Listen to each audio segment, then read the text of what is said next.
Hello મિત્રો, નમસ્કાર. લોકસભા 2024ના પડઘમ વાગી ચૂક્યા છે. દરેક પાર્ટીઓ ઉમેદવાર જાહેર કરી રહી છે. અમરેલી લોકસભા પર પેચ ફસાયો છે. પ્રથમ યાદીમાં અમરેલી લોકસભાના ઉમેદવારનું નામ જાહેર કરવામાં આવ્યું નથી. અમરેલી લોકસભા સીટ જે લેવા પાટીદારની સીટ માનવામાં આવે છે. અમરેલીના જ પરસોત્તમ રૂપાલાને કડવા પાટીદાર હોવાથી છે રાજકોટમાં મૂકવામાં આવે છે. અને અમરેલી સીટ લેવા પાટીદારની હતી, જ્યાં મનસુખભાઈ માંડવિયાની પણ ચર્ચા હતી.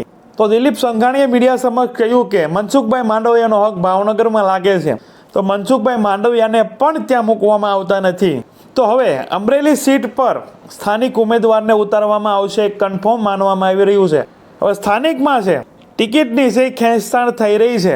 અને અમરેલી લોકસભા સીટ પર રાજુલા વિધાનસભાના પૂર્વ ધારાસભ્ય અમરીશ ડેર જે કોંગ્રેસ છોડીને ભાજપમાં આવ્યા છે, જોવાનું રહેશે તેનો પણ ફાયદો કેટલો થાય છે. કેમ કે હવે હીરાભાઈ સોલંકી અને અમરીશ ડેર બંને એક સાથે પ્રસારમાં જોવા મળશે, એક સાથે સભા ગુંજવતા જોવા મળશે. હવે એ બંનેનો સાથ પરિણામમાં કેટલો દેખાય છે એ જોવાનું રહેશે. તો આ વિડીયોમાં આપણે અમરેલી લોકસભામાં જાતિ સમીકરણ, સંભવિત ઉમેદવાર અને જે કંઈ જૂના પરિણામો છે તેને આપણે વિસ્તૃત ચર્ચા કરીશું. તો અમારી ચેનલમાં ભારતમાં અને ગુજરાતમાં જે બી ઘટનાઓ ઘટતી હોય છે તેને સરળ ભાષામાં સમજાવતા હોઈએ છીએ. આવા ને આવા વિડીયો જોવા માટે અમારી ચેનલને તમે સબસ્ક્રાઇબ કરી શકો છો. બાજુનું બેલ આઇકન છે તેને ઓલ સિલેક્ટ કરો, જેથી કરી અમારો વિડીયો અપલોડ થાય તરત જ તમને નોટિફિકેશન મળી જાય. વિડીયોની શરૂઆત 2024 લોકસભાનું ભારતીય જનતા પાર્ટીએ પ્રથમ ઉમેદવારનું લિસ્ટ છે એ જાહેર કર્યું, જેમાં ગુજરાતની 15 સીટના ઉમેદવાર જાહેર કરવામાં આવ્યા, જેમાં અમરેલીનું નામ નથી. અમરેલી સીટના હાલના જે સાંસદ છે તેને રિપીટ નહીં કરવામાં આવે એવી પૂરી શક્યતા છે. તો હાલ સંભવિત ઉમેદવારોમાં દિલીપ સંઘાણીના ભાઈનું નામ છે એ સૌથી આગળ ચાલી રહ્યું છે. ટિકિટ તો ઘણા લોકોએ માંગી છે. પરસોત્તમ રૂપાલાની પણ ચર્ચા હતી, મનસુખ માંડવિયાની પણ ચર્ચા હતી. એ આપણે આગળ વાત કરી કે મનસુખભાઈને પોરબંદર જવું પડ્યું છે કેમ કે સ્થાનિક નહોતા, અને સ્થાનિક હતા એવા પરસોત્તમ રૂપાલા જે કડવા પાટીદાર હતા, અને આ તો લેવા પાટીદારની સીટ છે, જેથી છે એ પરસોત્તમ રૂપાલાને છે રાજકોટ મોકલી દેવામાં આવ્યા. અમરેલી સીટના જાતિગત સમીકરણની વાત કરીએ તો આ સીટ પર સૌથી વધારે મત પટેલ સમાજના છે. આ સીટ પર 4 લાખથી વધારે મત પટેલ સમાજના છે, જ્યારે બીજા નંબરે 3 લાખથી વધારે કોળી સમાજના મતદારો છે, જ્યારે 95,000થી વધારે દલિત મતદારો છે, 60થી 65,000 ક્ષત્રિય મતદારો છે. તો અમરેલી બેઠક પર 22% પાટીદારો છે, જ્યારે 25% બક્ષીપંચ છે અને 12% છે ક્ષત્રિયો છે. અમરેલીમાં 5 વિધાનસભાની સીટ પડે છે. એ દરેક સીટ ભાજપ પાસે છે. અમરેલી જે કોંગ્રેસનો ગઢ માનવામાં આવતો હતો, પરંતુ હાલની વિધાનસભાની ચૂંટણીમાં એ ગઢને તોડી એ ગઢને છે ભાજપે સર કર્યો છે. જ્યારે અમરેલી લોકસભાના પરિણામની વાત કરીએ તો 2009થી 2019 એટલે આજ દિન સુધી 3 ટર્મથી નારણભાઈ કાછડિયા સાંસદ છે.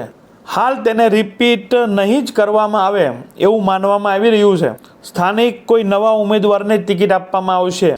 2004ની લોકસભાની ચૂંટણીમાં એક વખત છે કોંગ્રેસના હાથમાં આ સીટ ગઈ છે.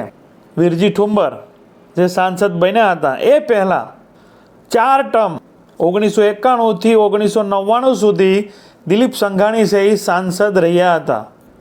તો આમ જોવા જઈએ તો લોકસભા સીટ પર ભાજપનો ગઢ માનવામાં આવે છે, કેમ કે એક જ વખત વિરજી ઠુંબર વચ્ચે છે એ ખૂબ ઓછા મતે છે એ જીત્યા હતા.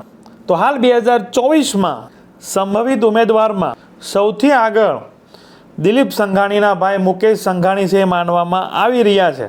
સાથે છે ડૉક્ટર કાનબાર છે, તેને પણ ટિકિટ માંગી છે. સાથે યુવા સુરેશ પાનસુરિયાએ પણ ટિકિટ માંગી છે. પૂર્વ મંત્રી બાવકુ ઉધાડે પણ ટિકિટ માંગી છે. પરંતુ હાલ સૌથી આગળ છે દિલીપ સંઘાણીના ભાઈ છે માનવામાં આવે છે. અને હવે અમરીશ ડેર જે ભાજપમાં જોડાયેલા છે, જે રાજુલામાં ધારાસભ્ય રહી ચૂક્યા હતા અને આ છેલ્લી ચૂંટણીમાં છે એ હાર્યા બાદમાં છે લોકસભાની ચૂંટણી પહેલાં થોડાક જ દિવસો પહેલાં તેને કેસરીઓ ધારણ કર્યો છે. અમરીશ ડેરના ભાજપમાં આવવાથી ભાજપ નથી હારવાની કે નથી જીતવાની, પરંતુ લીડમાં છે એ ફરક પડશે. અમરેલી લોકસભા સીટ પર ભારતીય જનતા પાર્ટીનો જે ટાર્ગેટ છે તે છે અમરીશ ડેરના આવવાથી છે વધી શકશે. હવે બંને ઉમેદવાર જે સામસામે લડતા હતા, હીરાભાઈ સોલંકી અને અમરીશભાઈ ડેર, બંને એક સાથે સભાઓ ગજવશે. બંને એક સાથે ભારતીય જનતા પાર્ટી માટે કામ કરશે અને અમરેલી બેઠક પર સૌથી વધુ ને વધુ છે એ લીડ મળી રહે એવા પ્રયત્નો છે એ કરશે એવું બંને છે કમેન્ટમેન્ટ આપ્યું છે. જોવાનું રહેશે અમરેલી સીટ પરનું પરિણામ શું આવે છે. ઉમેદવાર કોણ હોઈ શકે છે? કોંગ્રેસ પાર્ટીમાંથી પરેશ ધાનાણી જ હોય છે કે પછી કોઈ અન્ય ઉમેદવાર આવે છે? અમરેલી સીટ પર તમારું શું માનવું છે? તમારા વિચારો છે જરૂર કમેન્ટ કરજો. અમારી ચેનલમાં ભારતમાં અને ગુજરાતમાં જે બી ઘટનાઓ ઘટતી હોય છે તેના સરળ ભાષામાં સમજાવતા હોઈએ છીએ. આવા ને આવા વિડીયો જોવા માટે અમારી ચેનલને તમે સબસ્ક્રાઇબ કરી શકો છો. બાજુનું બેલ આઇકન છે તેને ઓલ સિલેક્ટ કરો જેથી કરી અમારો વિડીયો અપલોડ થાય તરત જ તમને નોટિફિકેશન મળી જાય. Thank you. નેક્સ્ટ વિડીયોમાં મળીએ.